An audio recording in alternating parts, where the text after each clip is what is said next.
Shalom Aleichem, maayong buntag sa tanan, ug maayong udto, ug maayong gabi, maayong adlaw. Atong pasalamatan ang tanan nato nga mga viewers ato ang Facebook Live tungod sa ilahang uh, pag-engage. And sa mga naga-comments usab, salamat sa inyong mga comments. Og ang ato ang episode nga pagahimuon karon mao ang pag clarify daw sa breakdown daw sa propesya daw ni Prophet Daniel chapter 9 reading from verse 24. Ato ang basahon no ang book of Daniel chapter 9 verse 24. You can find the term 70 weeks. No, ang 70 weeks in Hebrew makita nato na it is Sivuim, Shivim. And that is 70 times 7. And it says 70 weeks are decreed for your people and for your set-apart city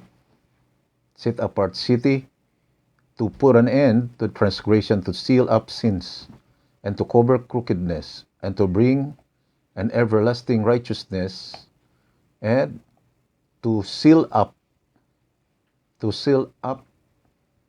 vision and prophet. To seal up vision and prophet, and to anoint the most set apart. And know then, verse 25, and understand from the beginning, from the going forth of the command to restore and build Jerusalem until Messiah the Prince.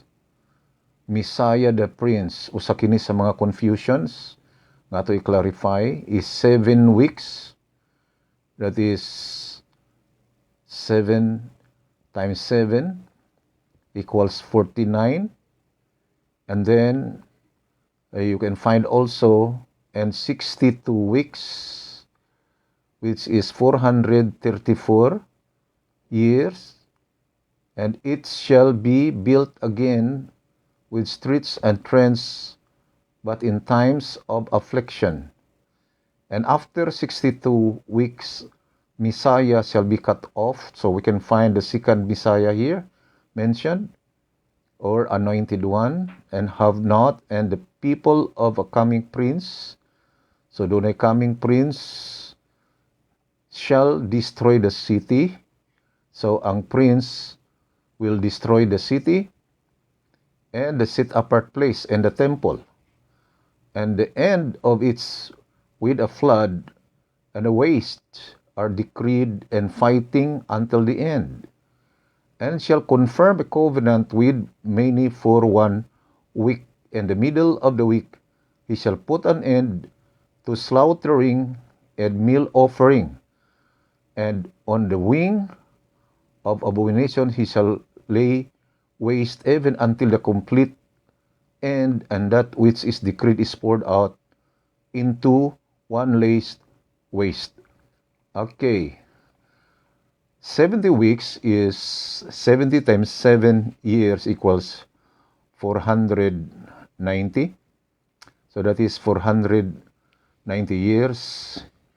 And kini nga vision ni Daniel gibahin sa tulo ka hugna.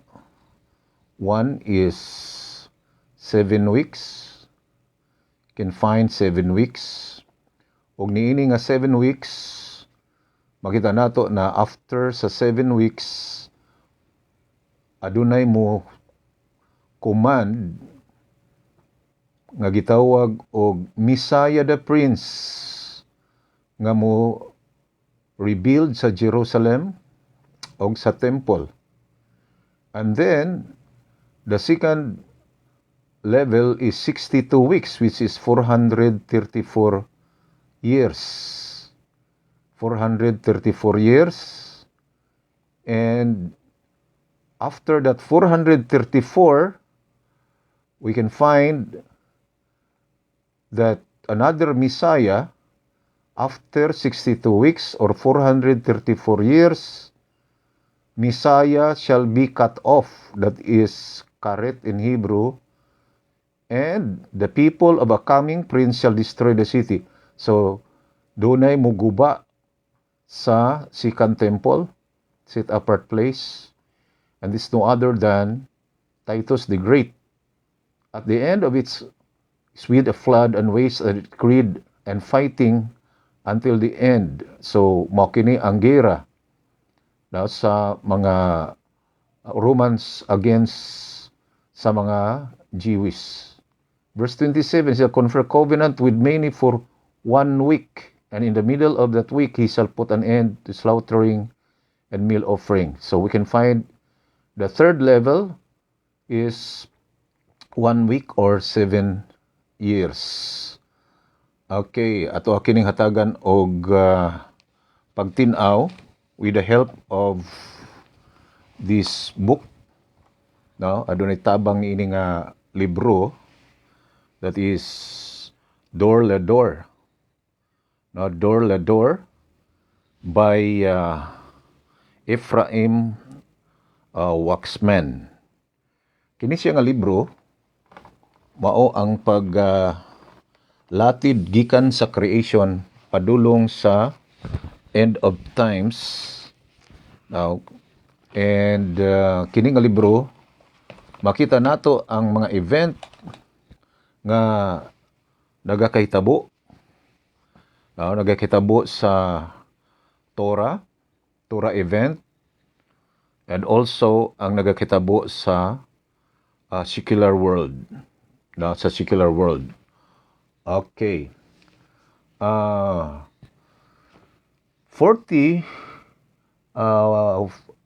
or 47 or 49, I should say, 49 years mao ang meaning sa 7 weeks.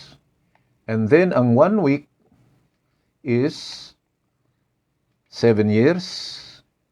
And then ang 62 weeks is 434 weeks. Mao kana siyang breakdown sa 70 weeks or 70 times 7, that is 490. Okay, sugdan nato sa pagtukod sa temple sa time ni Solomon, the first temple. Okay, here it is. The first temple was built, atong i-focus. Ang unang temple natukod sa tuig 2930 in the Jewish calendar, and the corresponding secular calendar is 830 BCE. Again, 2930 sa Jewish calendar, which is 830 BCE. And then, kini nga temple milast og 410 years, 410 katuig. Moning gitukod ni Haring Solomon. And it only lasted for 410 years, and it was destroyed in the year 3340 or 3340 sa Hebrew calendar, which corresponds to the secular calendar 420. Okay? 3,340, that corresponds to 420, nga si King Nebuchadnezzar mao ang nag-destroy. Okay? So it only lasted for 410 years. And from the destruction of the first temple, gikan sa destruction sa first temple, that is 3,340 or 420 BCE, 7 weeks, which is 7 times 7 equals 49. That is 49 years. No, 49 katuig gikan pag-collapse sa First Temple, mao ang proclamation ni King Cyrus nga siya mao ang gitawag sa verse 25 og Messiah the Prince. Here it is. Siya ang nag-command to restore and build Jerusalem. Asa mabasa nga si King Cyrus gitawag siya og Messiah. That is in the book of Isaiah chapter 45 verse 1. And this is mga 200 plus years. You can find that said Hashem to his anointed. Because the word Messiah is anointed. Now, in Hebrew, you can find the term anointed in Hebrew is Ku Amar Hashem Li Mishachu Li Kores. The word Kores is the Hebrew for Cyrus. Mao ang Hebrew sa Cyrus. So siya mao ang gitawag og anointed sa Daniel chapter 9:25.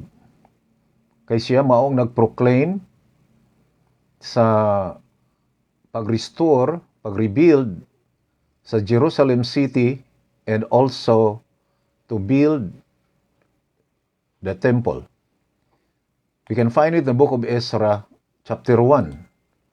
In the book of Ezra chapter 1, and in the first year of Cyrus, Kores, king of Persia, that the word of Hashem by the mouth of Jeremiah might be accomplished. Hashem stirred up the spirit of Kores, king of Persia, to proclaim throughout all his kingdom, and also in saying, Thus said Cyrus, king of Persia, Hashem Elohim, the heavens, has given me all the kingdoms of the earth, and he has commanded me to build him a house in Jerusalem, which is in Yehuda. So we can find the proclamation here. So this is connected now to the book of Daniel chapter 9 verse 25. O kini siya nahitabo 7 weeks or 49 years from the destruction of the first temple. And then pagabot sa o kining tuiga mo correspond siya. Now, ang proclamation mo correspond siya sa tuig 3,389. 3,389, no? Diri siya. No, 3,389 nga mo correspond siya sa 371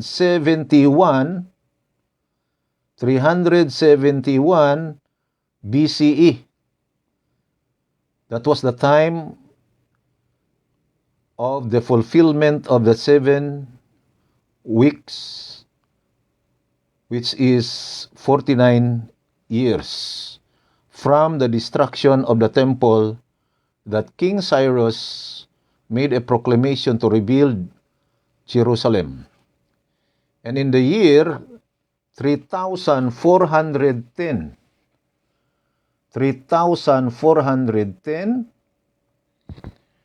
this was the end of the Babylonian exile that lasted for 70 years. Okay? So, ang 70 katuig nga exile natapos sa 3,410, which is corresponding to the secular calendar 350 BCE. And this was the beginning of the rebuilding of the second temple. Mao kini ang pagsugod sa pag-rebuild sa second temple nga diin milast siya og 420 years. Okay? So, gikan sa tuig 3,389 sa proclamation ni King Cyrus, 3,389, diri siya nga portion, mao kini siya ang sinugdanan sa 62 weeks. 62 weeks, which is 371 BCE sa secular calendar. And that is the beginning of the 70 weeks, or the 62 weeks, I should say. The beginning of the 62 weeks times 7 equals 434 years. And then, in that year, makita nato no, sa 3,410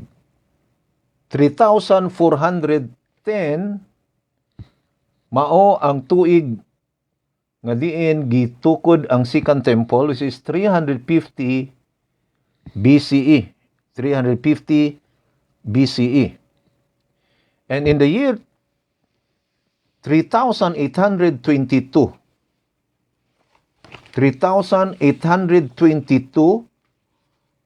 of the Hebrew calendar, year 3,822.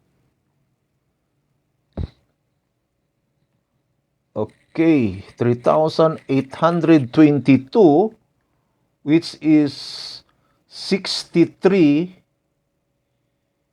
BC or 63 Common Era CE, otherwise known as AD. This was the beginning of the 7 years, the 1 week, which is the remainder of the 490. Ang nabilin nga third level sa propesya ni Haring Daniel, ang 1 week prophecy, naa siya sa 63 BCE nga mo correspond siya sa Jewish calendar nga 3,822. 3,822. Og kini mao ang pagpalibot or siege sa sundalo sa Roma nga gisugdan ni Nero. Og pagkatunga-tunga mi take over si Titus. Titus the Great. Og niining panahona ang gitawag og Messiah is cut off. In English, the term Messiah is cut off, kini siya in Hebrew is karet. You'll find in Hebrew karet. No, and the term karet, no, ye karet Moshiach. That means gi-cut off ang iyahang paghalad og sacrifice tungod kay ang Moshiach sa Daniel 9:26 nga mao ang gi-cut off sa last 7 years sa 490 prophecy ni Daniel, mao ang Kohen Hagadol o last high priest sa second temple. And according to the sages, ang pinakatapusang high priest sa second temple mao si Rabbi Ismael. O gipahunong ang iyahang opisina paghalad og mga sacrifice. You can find here no, the slaughtering and meal offering. No, ang slaughtering ug meal offering itawag siya og korban tamid, that is the daily sacrifice. Kini siya gipahunong og pag-abot sa ending sa 7 years nga mao ang last week, naguba ang second temple, that was in the year 3,830 in Hebrew calendar, which is corresponding to the secular calendar 70 Common Era, 70 CE. Okay, unsay confusion ani? Kung mo base ka sa Jewish calendar, walay confusion. Tungod kay eksakto gayud, no? Nga 490 years nga propesiya ni Daniel gikan sa pagkulaps sa first temple padulong ngadto sa pagkulaps sa second temple. Kay ang 490 years kini siya nagsugod sa pagkulaps sa first temple in the year 3340 sa Hebrew calendar, 3,340. Og mitindog ang temple sulod sa 410 years og kini siya mao ang sinugdanan sa propesiya ni Daniel nga 490 nga gikan sa first temple destruction, that was Tisha B'Av, Pitsa Noibi sa bulan sa Av, og sa pagkulaps pod sa second temple parihang pitsaha sa Jewish calendar. Mao bitaw nga accurate ang Jewish calendar niini nga propesiya, og dapat mo'y ato ang silipon. Pagkulaps sa second temple mao pong pitsaha sa tuig 3830 sa Hebrew calendar, corresponding to 70 Common Era. Okay, moadto ta sa confusion. Unsa ang confusion? Sa nag-comment, nag-comment nga nganong si King Cyrus daw, kay si King Cyrus daw 600 to 530 BCE siya mao ang king nga diin. Actually that is from Google. Sa Google na ay King Cyrus nga 600 to 530 BCE nga siya ang founder sa Achaemenid Empire. No? And then accordingly siya ang mi-produce sa mga Darius nga misunod kaniya og sila si Ahasveros. That means kini nga Cyrus dili mao ang Cyrus nga nagproclaim. Kanang Cyrus di sa Google dili na mao ang Cyrus nga nagproclaim sa Daniel chapter 9 verse 26 nga gipropesiya sa Book of Isaiah chapter 45. Tungod kay kini nga Darius nagproclaim sa Ezra chapter 1, nagpasabot nga mas late ni siya. Late ni siya. Kay 600 man ni nga Darius kanang sa Google, 600 man na to 530. Whereas the first temple, na-collapse ang first temple, makita nato na sa 3,340, which is 420 BCE. So, kung 420 BCE, unya ang Darius diya sa Google is 600 to 530. So, nidagan pag sa kagatos katuig. No? Sa gatos katuig. Nagpasabot, kadili ni siya mao nga Cyrus. Now, accordingly, sa gitawag og Kalaravati 2:15. Nga si Queen Esther, siya ang mother sa last Darius. Remember, ang last Darius mao ang gipildi ni Alexander the Great. Og siya nga last Darius, gitawag po daw siya og Cyrus. Na probably siya mao ang Cyrus nga gisgutan sa Book of Daniel chapter 9 verse 26 nga mausab ang Darius nga nagproclaim sa Book of Ezra chapter 1. So, para nga makasabot ta sa propesiya, mogamit ta og datings nga mao ang mga Jewish calendar sama aning akong gipakita sa inyo, no? Kani nga kalendaryo, masubay jud nato, no? Nini nga libro. By the way, this is not mine. Dili ni ako Okay, so wala ko naga-invento. Ang destruction sa First Temple is 420. 420. So si Darius sa Google 600 to 530. So dili ni siya mao kay wa pa gani nagguba ang temple namatay na siya. Di ba? Wa pa gay ma-destroy ang temple sa Jerusalem, ang First Temple. Patay naman ang Darius. So dili na siya kana nga Cyrus. So dili na siya mao. Dili na siya mao nga Cyrus. Mao na nga minungdanon kaayo nga mabase nato sa Jewish calendar tungod kay ang Jewish calendar mao gayud ang nagahatag nato og clarification. Mao gayud ang nagahatag nato og pagtin-aw kung unsa na ang gipropesiya, makita nato na giunsa siya pag fulfill.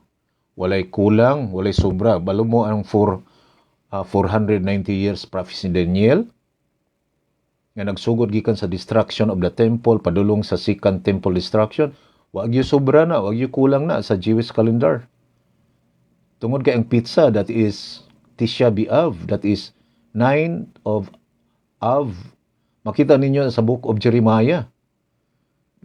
Pizza 9 sa Av, niya maupoy pagkulap sa temple, sa second temple, sa panahon ni Titus the Great. Nga pizza 9 sa bulan sa Av, ang second temple. Exactly, ang 490 years, prophecy ni Daniel, chapter 9, verse 24, natuman siya. So, sa lakturo pagkasulti, kanang confusing nga Cyrus diya sa Google, dili na siya mao ang nag-proclaim. Tungod kay sa iyang panahon, wala pa gani na-collapse ang First Temple. Okay? So, Baruch Hashem, sa inyong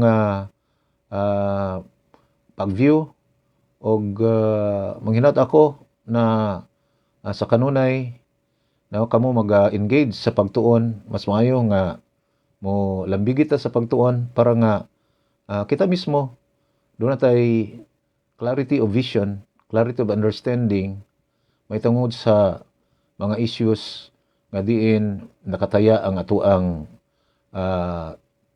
eternity.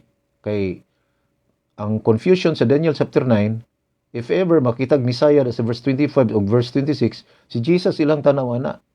Nya kanang duha ka tao diyang gimension ng Messiah, lahi-lahi na siya og time frame. Ang unang Messiah sa verse 25, that is 49 years gikan sa destruction of the temple nga mo proclaim sa pag-restore sa Jerusalem. Nga surely dili siya si Jesus. Siya si King Cyrus. And then ang Messiah na pud sa verse 26 to 27 nga i-cut off, mingon na po na mga Christian nga si Jesus na po daw gipatay. And then ang timetable is 1 week or 7 years. Nga gikan sa 63 BCE padulong sa 70 nga mao ang pag-siege sa mga Romans sa second temple og na-collapse ang temple. Og kadto nga Messiah nga i-cut off, wala gipatay kundi gipahunong ang iyang office sa paghalad og sacrifice sa Korban Tamid, daily sacrifice. So, mga kaigsunan, nindot gayud nga masayod ta sa tinuod para dili ta malinglang. Mao na nga wala gyud laing magtutudlo nato ang mga Jewish ra jud para di ta magpataka og himo-himo og interpretation kay ang kasulatan dili na iya sa mga nations, iya na sa mga Jewish people. Okay? Remember the book of Psalms 101 101 verse 7 na walay tao nga mga naa sa bakak or limbong nga makabarog sa tubangan sa panimalay ni Hashem. Walay bakakon nga makabarog. Dili na pwede mo barog sa bakak. Bisan pa og anis ka, magpakamatay ka sa bakak, it won't change the reality. Ang bakak, bisan pa og ikaw magpakamatay ana, dili gyud na siya mahimong tinuod. Og ang bakak nga dugay na nga gisunod-sunod sa tao, dili pud na mahimong tinuod. Ug kung ang bakak daghan pud kaayong nagsunod-sunod, wala pud na nakahimog tinuod sa bakak. Ang bakak magpabiling bakak. Mao na nga ang tinuod nga pag-interpret sa kasulatan nakasalalay sa mga Jewish kay ilaha na rather than magtumo-tumo taga-tua. In the book of Psalms 145 verse 18, Hashem is close to all, to those who call upon Him in truth. Si Hashem, duol kanila nga nagsampit kaniya sa kamatuoran, emeth. And emeth is no other than the Torah. Ang Torah lang mao ang emeth. So, the Torah is our life. The Torah is our refuge from all lies and deceptions. Salamat sa inyong tanan. Shalom Aleichem. Billy Trout.